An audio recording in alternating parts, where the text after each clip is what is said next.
sei lá, de 7 metros. É mais eficiente sair procurando a olho nu, porque você vê o afloramento de vez em quando aparecendo. Então você vai ver ali aquela rocha, logo depois de uma chuva, por exemplo, logo depois de um evento assim, você vai ver os toquinhos de osso aparecendo.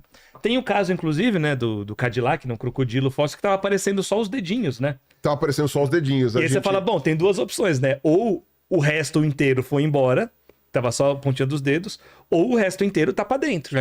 E aí dá pra escavar. Por sorte, tava pra dentro. Tava pra dentro. Isso que eu queria saber. Quando você vê em filme, não tá nunca completo. Por quê? Porque aquilo foi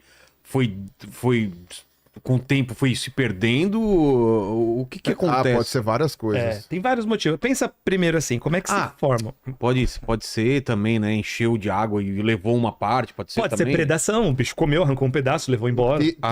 Tem vários. Tem um sujeito que é mais um exemplo desse pessoal que, assim, que você fala, nossa, mas a ciência foi a contribuição de milhares de pessoas extremamente dedicadas, muitas vezes fazendo coisas que você fala, pra que raios o cara está fazendo aquilo?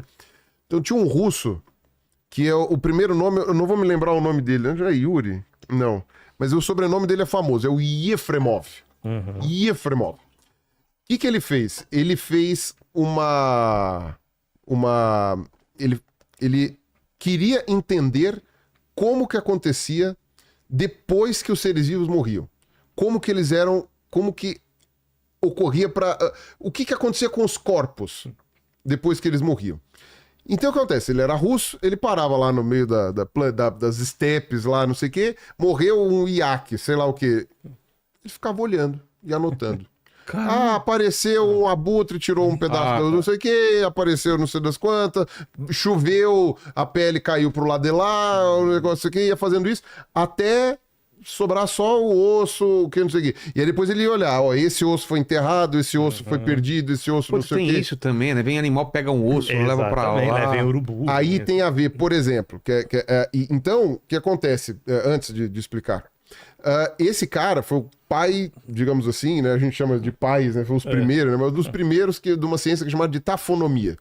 Né? De tafonomia, que é o estudo da morte, né? O estudo, né, do que... É o CSI da paleontologia. É o que vai entender como que um corpo foi parar ali e ficar daquele jeito. Né? E aí, você tem muitos estudos de tafonomia que vão tentar entender como que aquele fóssil morreu. Como que aquele fóssil, na verdade, como que aquele bicho morreu e depois como que ele fossilizou. Porque você tem esses processos ainda, né? Você tem o processo de fossilização, não sei o quê, e tem o processo de coleta também depois da fossilização. Tudo isso interfere. Então, por exemplo, a gente achou um fóssil de crocodilo lá em General Salgado que os ossos tinham pequenas rachaduras. E aí, o tafônomo que foi com a gente lá, que era o Wolves, né? Ele chegou e ele falou assim, olha, essas rachaduras, elas são um indício de que esse esqueleto ficou exposto ao sol antes de ser soterrado. Por quê? Porque isso são rachaduras de calor, o calor do sol que ele vai gerando, aquelas pequenas gretas no osso. Temperatura expande, esfria, sabe? Igual tem os barulhos na sua casa quando de noite, que vai esfriando, vai dando os estalos. Com osso a mesma coisa. E aí, então, esse é um exemplo de tafonomia, de estudo do bicho depois que morreu. Mas existe uma situação perfeita onde, sei lá, cai alguma coisa e fica aquela coisa intacta. Existe. Tem dinossauro com pele fossilizada. E em que situação, por exemplo? Normalmente o soterramento é muito rápido. Uma tragédia, assim, uma enxurrada que vem Não, né, mas espera. O ideal para esse tipo de coisa é um ambiente com pouca energia. Como assim? Fundo de lago. A água não tá correndo, a água não tá coisa. O soterramento tem que ser rápido, mas, assim, é um ambiente calmo o suficiente, ou seja, vamos pegar aqueles bichos da China que tem pena, que tem tudo preservado e tal, não sei o quê, né? Então, sei lá, dá pra pegar uns exemplos aqui. Tem imagem? Eu vou mandar uma imagem. Sinosauropteryx. Eu vou mandar o Sericornis, cara. Sericornis, que é um troço extraordinário. Aí, peraí, eu tô falando fora do... Tem um caso, por exemplo, de um bicho que é muito legal aqui do Brasil. Ele chama Sacissauro. Os caras estão sacanagem. Pois é. Mas tem motivo. Tem motivo. Explica. Foram encontrados, acho que mais de 20... Cara, eu se achar um, vou colocar Corinthiossauro. Né? Você pode. Posso? Pode. Sim. Em Só que homenagem. você tem que explicar o porquê. Porque em ele homenagem sofreu antes de morrer. Ficou anos e anos que essa é sofrendo. a segunda divisão. Para que não caímos ainda. Ainda há esperança. Essa dentro do afloramento, essa é a segunda divisão do afloramento. Não, mas isso é... vai. O Sassissauros, né? Foram encontrados acho que mais de 20, 30 esqueletos. E acho que tinha 20 ou pouco mais assim de fêmur, de perna do lado direito e uma do lado esquerdo. Cara. E aí, o que explica? Um monte de bicho que só tem perna de um lado e não tem perna do outro. Um monte? Não era uma Um só? monte, não é uma só. Tipo, você tá falando de, sei lá, 15 bichos, Mano. 20 bichos. Que tem só a perna de um lado e não a perna do Não outro. é uma mutação, né? Não faz sentido. Não faz o bicho pulando, né? Assim. Mas em homenagem a isso, deram o nome de Sassissauro. Mas vamos lá. Chegaram uma... O que Peraí, deve... não fale. É. Léo, O que deve ter acontecido? um animal que prefere comer um lado, isso não faz sentido. Era a perna direita ou esquerda? Do jeito que você pergunta, dá a impressão que você tem uma teoria. Essa é uma pergunta que o cientista faria. Mas... Se ele sabe o que está fazendo, eu não sei. Mas é Não a faz pergunta a menor que o cientista ideia. A faria. ideologia do predador, né? Assim. Deixa eu pensar, cara, por que uma... Não sei. E essa é uma dúvida que durante... Assim, ainda se discute o que pode ter acontecido, mas foi provavelmente uma enxurrada que pegou o bando e estava indo num certo sentido que fez esse fluxo por uma questão de flutuabilidade do animal, foi matando os bichos, e por uma questão de flutuabilidade, se eu não me engano, um dos lados dele, né, que tentaram fazer uma situação de, esse lado seria menos denso, flutuaria mais para esse lado, fez os bichos serem enterrados com o mesmo lado. Então, encostando, por exemplo, o lado direito e o lado esquerdo aqui. Só que aí, conforme foi sendo enterrado, a perna direita foi enterrada mais rápido, enquanto a esquerda ficou para cima. Mais exposto. Ficou mais tempo exposta. Ficou mais tempo exposta, ficou mais tempo apodrecendo. Mais tempo apodrecendo, ela foi soltando, Claro. indo embora, enquanto a direita estava toda lá embaixo. Quem estuda esse tipo de situação é essa ciência da tafonomia. Que ela vai entender como que isso aconteceu e tentar elaborar essas hipóteses. Tudo porque no começo do século XX o russo Que não tinha pegou o um que fazer. banquinho E e ficou- sentou na steppe lá e ficou olhando o que acontecia e anotando. Você vê como é que a ciência é construída. A curiosidade, né? E isso, inclusive, assim, a intersecção, na verdade, é exatamente a mesma coisa que a ciência forense, né? A intersecção é igual. Se você for pegar um tafônomo, paleontólogo, e um cara da forense, da polícia, Claro. eles provavelmente vão ter exatamente os mesmos tipos de termos para os mesmos tipos de Em coisas. tantas horas o corpo acontece tal coisa. Exatamente. Rigor mortis, aquela coisa. Exatamente. Entendi. Por que os bichos são encontrados, por exemplo, né? Você vê foto de fóssil do Velociraptor, né? Tem do Jurassic Park, você tem a cabeça inclinada para trás com o rabo.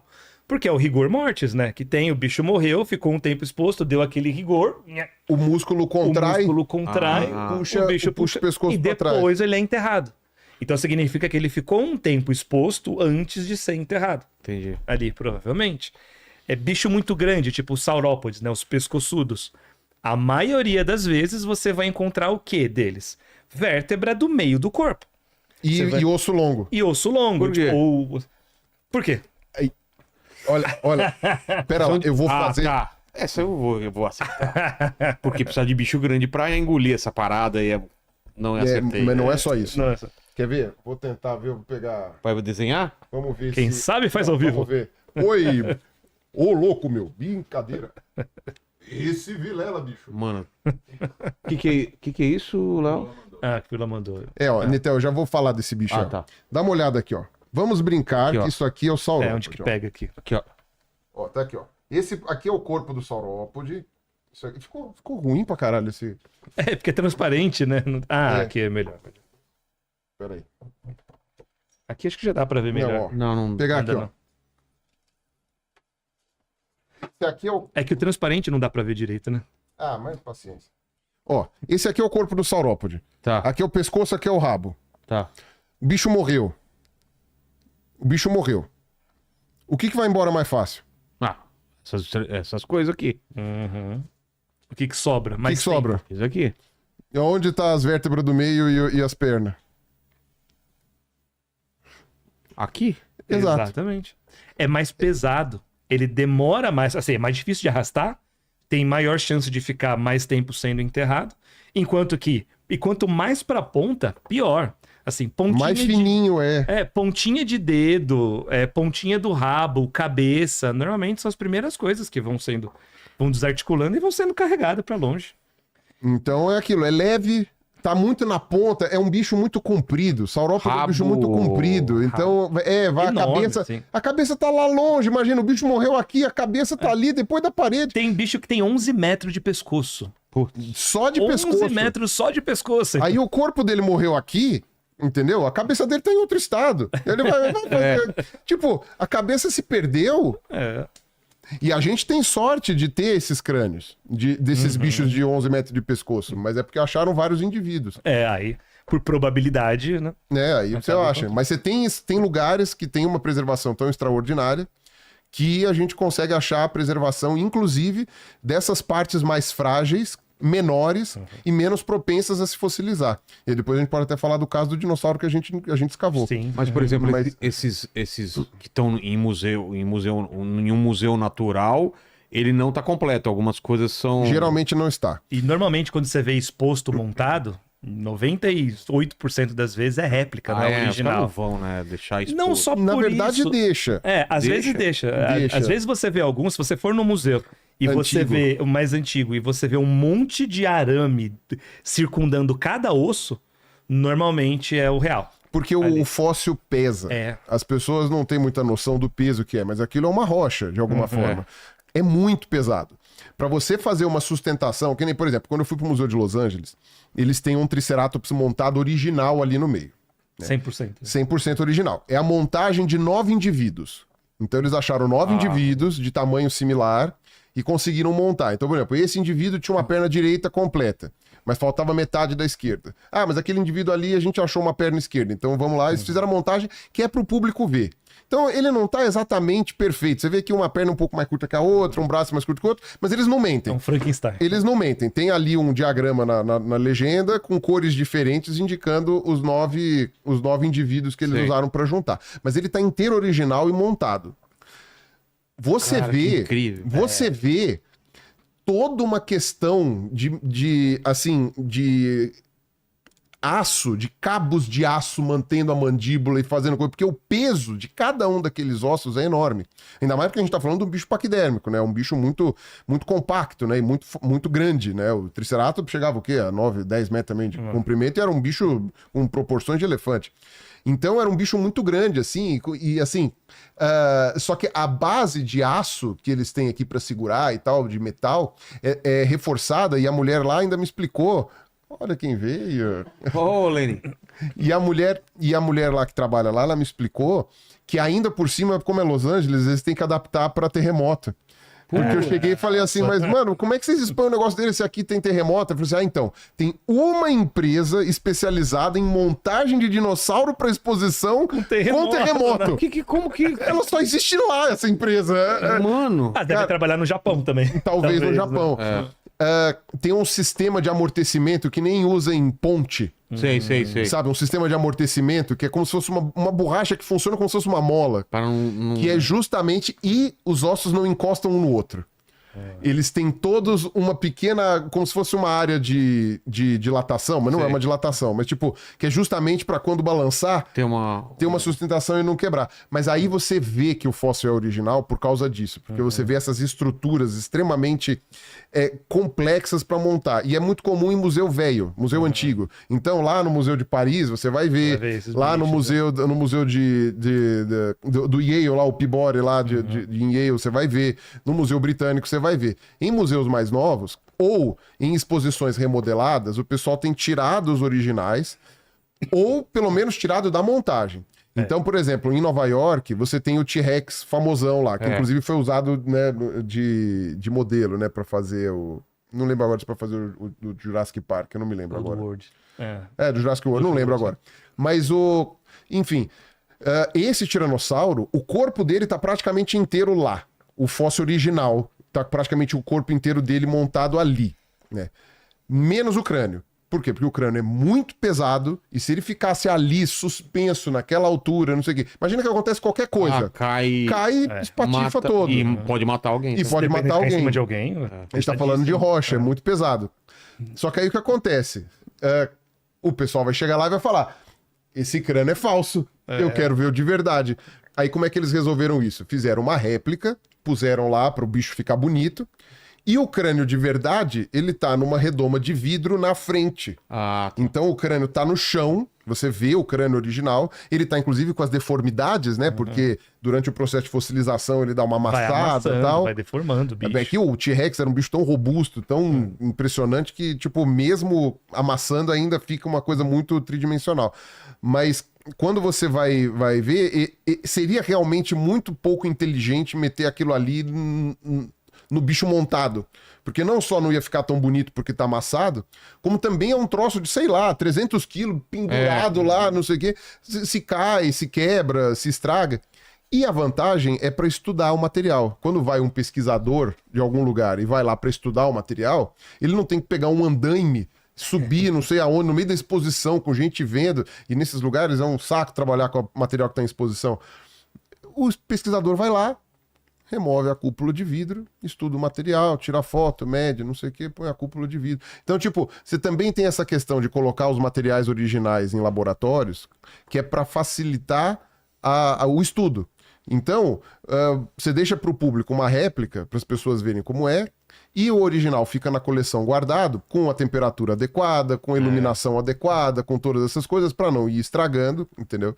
Então, um exemplo foi o dinossauro que a gente fez, que a gente fez a escavação, o Tapuiasauro. Ele ficou original exposto por um tempo, mas já era calculado que ele só ia ficar exposto por um tempo específico, enquanto durasse aquela exposição, que foram alguns meses. Depois foi feita uma réplica, várias réplicas, aliás, colocada na exposição, e o original foi guardado. Por quê? Porque expor a luz, expor sabe, a temperaturas diferentes. Mesmo. Já vai um grupo de escola, alguém monta em cima da cúpula, o negócio cai. Foi o primeiro crânio de uma família, né? De um grupo inteiro, na verdade, de dinossauros pescoçudos, são os titanossauros. Foi o primeiro crânio completo do mundo que foi descoberto. Que foi descrito. Que foi descrito, exatamente. Descoberto não, que os caras tinham achado outros, mas não descreveram azar deles. Demorou. Lero.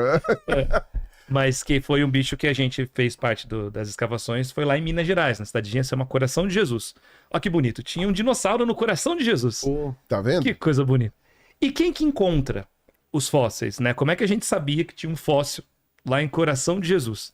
Tem tudo a ver com o Orkut, né? Da época da saudosa. Nossa, tinha a ver com o Orkut, é verdade, rede social. cara. Por quê? Porque foi o seguinte, quem descobriu, e muitas vezes quem descobre esses fósseis, são os moradores locais. É quem mora ali na região. E um cara que morava, né? Trabalhava numa fazenda, ele estava andando no meio dessa fazenda e achou uns ossos meio estranhos, né? Eram umas costelas que estavam aparecendo, muito grandes. Falou, que vaca estranha, né? Tem uma vaca meio estranha, né? Tava por aqui. E aí ele pegou esse fóssil e ele levou até um cara da cidade, que era entendido, né? Um historiador. O negócio foi melhor ainda. Ele pegou aqueles fósseis, ele viu que eles eram muito pesados, era muito estranho aquilo. Ele chegou a levar pro cara lá, pro historiador, e o historiador falou que, não sei o que poderia ser e tal, não sei o que, mas ele achou que podia ser algum fóssil, alguma coisa assim. Que tá encurtando a história, na verdade, né? Ele usou aqueles fósseis até pra não bater a janela. Porque era um negócio... Ele usava algum peso pra não bater a janela, tal, como calço. Mas ele achava aquilo muito estranho. E aí, quando foi o cara bater na porta dele, ele mostrou os fósseis, ele falou, vou levar pro Bira, porque ele vai saber. Aí levaram pro Bira, ele foi lá, olhou, ele tentou entrar em contato com uma série de universidades para estudar aquele material, e o pessoal meio que não se interessou. Porque falou, de onde momento. Que é? Norte de Minas. Norte de Minas deve ser megafauna, tipo preguiça gigante. Não vou, não. A gente não precisa. Muito gasto para pouco retorno. Aí ele foi ficando bravo, falou assim, quer saber? Vou parar de perguntar. E aí, um aluno de biologia que morava lá, que era conhecido dele, não sei o quê... da cidade, né? Cidade pequena. Uma cidade pequena. Hoje tem mais, né? Imagino, né? Deve ter. Mas é que a gente tá falando dos idos de 2005. Isso daí, né? 2005, né? Acho que foi o primeiro campo que a gente fez para lá, foi 2006, então acho que foi. Então, em 2005, não tinha ainda, né? Muita gente lá naquela cidade lá fazendo faculdade, por exemplo, né? E aí, o Márcio foi uma pessoa que estava fazendo faculdade e ele viu aquele material e falou, isso aqui são fósseis. E aí, o que acontece? Ele no Orkut, ele foi perguntar Ele se tava- tinha algum paleontólogo. Ele tava numa comunidade do Jeep Aero Willis. Não, Sabe é aquele- Rural Willis. Rural Willis, É, Rural Willis. Rural Willis. Sabe a Rural Willis? Sei. É, então. Era uma comunidade de quem tinha Rural Ou Willis. quem gostava. Quem assim. gostava, é. E aí ele viu a foto de um cara lá, e o cara com chapéuzão, né? Tipo, era todo estiloso assim. Ele falou: cara, você parece paleontólogo, né? Eu sou paleontólogo.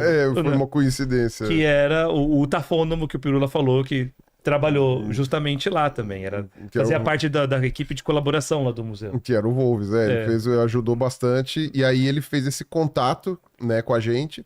Só que aí, no caso do laboratório que a gente estava trabalhando, né, falou assim, não, a gente consegue dar um pulo aí para ver o que que é. E quando viu, falou, cara, só pode ser um dinossauro, pelo tamanho, pelo formato, pelo tipo, e etc. E aí depois pela idade das rochas no local também, a gente chegou e falou assim, só pode ser um dinossauro. E ninguém teve a vontade de ir lá pra fazer esse primeiro levantamento, sabe? Pra fazer esse primeiro... preguiça. Na verdade, preguiça é o que eles achavam que era. Exatamente. Ah, é? A preguiça de que eles a preguiça de Na verdade, né? não dá nem pra dizer esse esse- mesmo. Ó, isso é uma Olha. cabeça de um dinossauro pescoçudo, dá pra ter uma ideia do tamanho pelas mãos, mas esse é um bicho que tinha... Agora, Vilela, agora chuta qual mão é a minha. Ah, mano. Vê se você tem observação. Eu já achei na hora aqui já. Puta, cara. Se eu Relaxa, acertar, vai ficar muito estranho. Então não vou tentar. É por isso. Né, Léo? É por Não é isso nem que eu legal eu perguntei. acertar, Não, entendeu? ô, Vilela, é por isso que eu te perguntei. Então, era pra- exatamente. Que pergunta é essa? Com essa mão de Mas o perto. que é essa parte de trás? Eu tô vendo os dentes, aí sobe, e tem uma parte aqui atrás, assim. Os olhos, a órbita dele é aquela cavidade que tá mais pra trás. Que tá mais Aquele pra trás buraco ali. lá. tá, o olho tá. é bem pra cima. É tipo cara de cavalo. Entendi. Sabe cara de Focinho cavalo? comprido. O Sendo meio comprido- alien, né? O negócio até. É diferente. Você tem que imaginar isso com pele, né? Então, esses dentes não ficavam à mostra, né? Eles ficavam cobertos com alguma cobertura Sei. de pele, E alguma tinha coisa gengiva assim, né? também por cima. Tinha gengiva, é verdade. Aí não tem a gengiva, coitado. Ah, então- Senão os dentes ficam soltos, Então, coitado. Tem que ter, tem que Então ter os olhos gengiva. não ficam nesse Vzinho, é mais pra cima. É então. mais pra trás. Os ossos, Isso. os olhos estão bem ali na parte do fundo da cabeça ali, ó. Tá? Mais Não, pra mais pra trás, trás, mais pra mais pra trás? trás. Ah, Mais pra trás, mais pra mais pra trás. trás. Mais ainda? Aí, essa é a órbita. Isso. Tá vendo? Esse buraco aí é a órbita, ó. É bem pra trás. É tipo cabeça de cavalo mesmo. Entendi. É o olho lá atrás. Só que o nariz ficava aqui em cima, onde tá quebrado nessa área. Não, sabe essa mão do meio? Exatamente, o nariz Isso. é esse buraquinho aí. Isso, aqui. isso mesmo. Aí era o nariz. Porque esses bichos, eles tiveram uma tendência do grupo dos saurópodes, né, dos pescoçudos, foi uma retração das narinas da ponta do focinho pra cima, que nem aconteceu com as baleias, só que no caso deles não era por água. por questão aquática, era porque os dentes de reposição, esses bichos não mastigavam, né? Esses bichos, você vê que pelos dentinhos de folha dele, o que eles faziam? Eles eram, mas os dentões eles eram ancinhos vivos. Então eles eram uns ancinhos, eles pegavam assim os dentes, faziam isso, puxavam as folhas e engolia. Engolia direto. E aí eles tinham pedras no estômago que faziam a digestão. Que nem acontece hoje com várias aves, crocodilo também faz isso. Come pedra e a pedra Pra tritura. moela, vai triturando. Então era só isso que esse bicho fazia, ele era um ancinho vivo. E o que acontece? Quando você tem esse tipo de atividade, é muito fácil os dentes soltarem. Então, como Porque tá tão você- preservado assim? Porque você vai, pega e puxa e o dente vai soltando.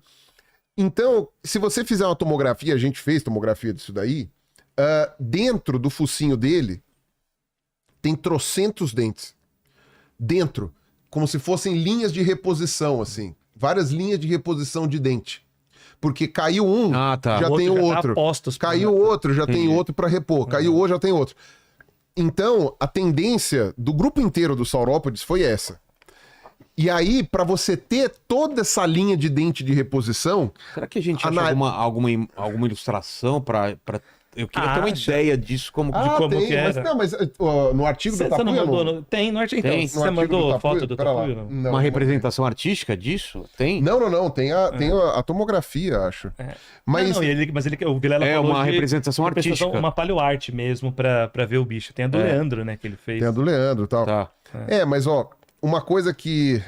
Então, mas só pra falar, justamente por causa dessas linhas de reposição de dentes, é que essa linhagem toda de dinossauros, a narina foi ficando cada vez mais retraída. Porque aí liberava espaço Sei, pra- na ponta do focinho pra pra ter essas mais linhas dente. de- Pra ter essas mais linhas de Exatamente. Então, quando você chega nessa linhagem aí, que já tem os bichos com cara de cavalo, você já tem ali uma... Ah, esse daí é o carnívoro. Esse é o outro esse é o outro bicho que foi também. encontrado lá. Tá. Quer ver o tapuiasauro?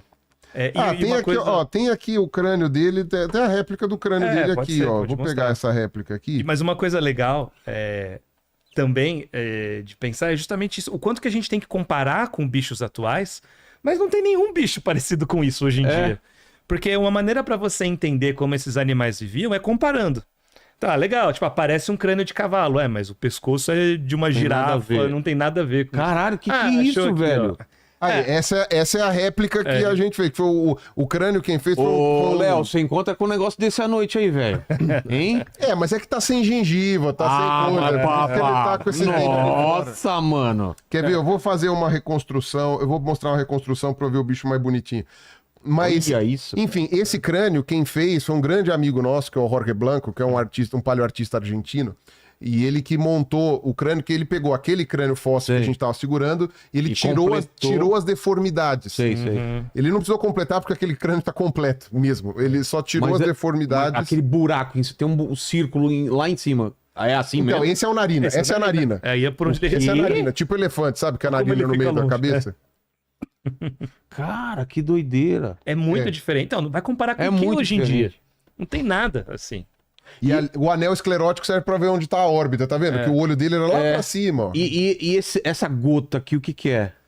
Essa é uma abertura, né? Que é a fenestra anterorbital, que é uma característica... Então, é uma característica que tem em arcossauro, né?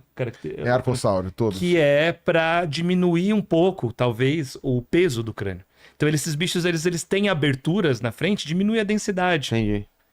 Diminui o quanto que tem que construir de osso, de crânio também. E tudo na natureza é economia de energia, né? Por que esses bichos têm uma cabeça tão pequena? Porque imagina, 11 metros de pescoço e um cabeção pesado. O bicho não vai conseguir sustentar aquilo. Cai pra frente. Exato. Então... Ó, eu achei... Será que essa órbita aqui tá boa? Tá meio estranho, né? Tô pegar uma arte. mas pega do corpo todo também.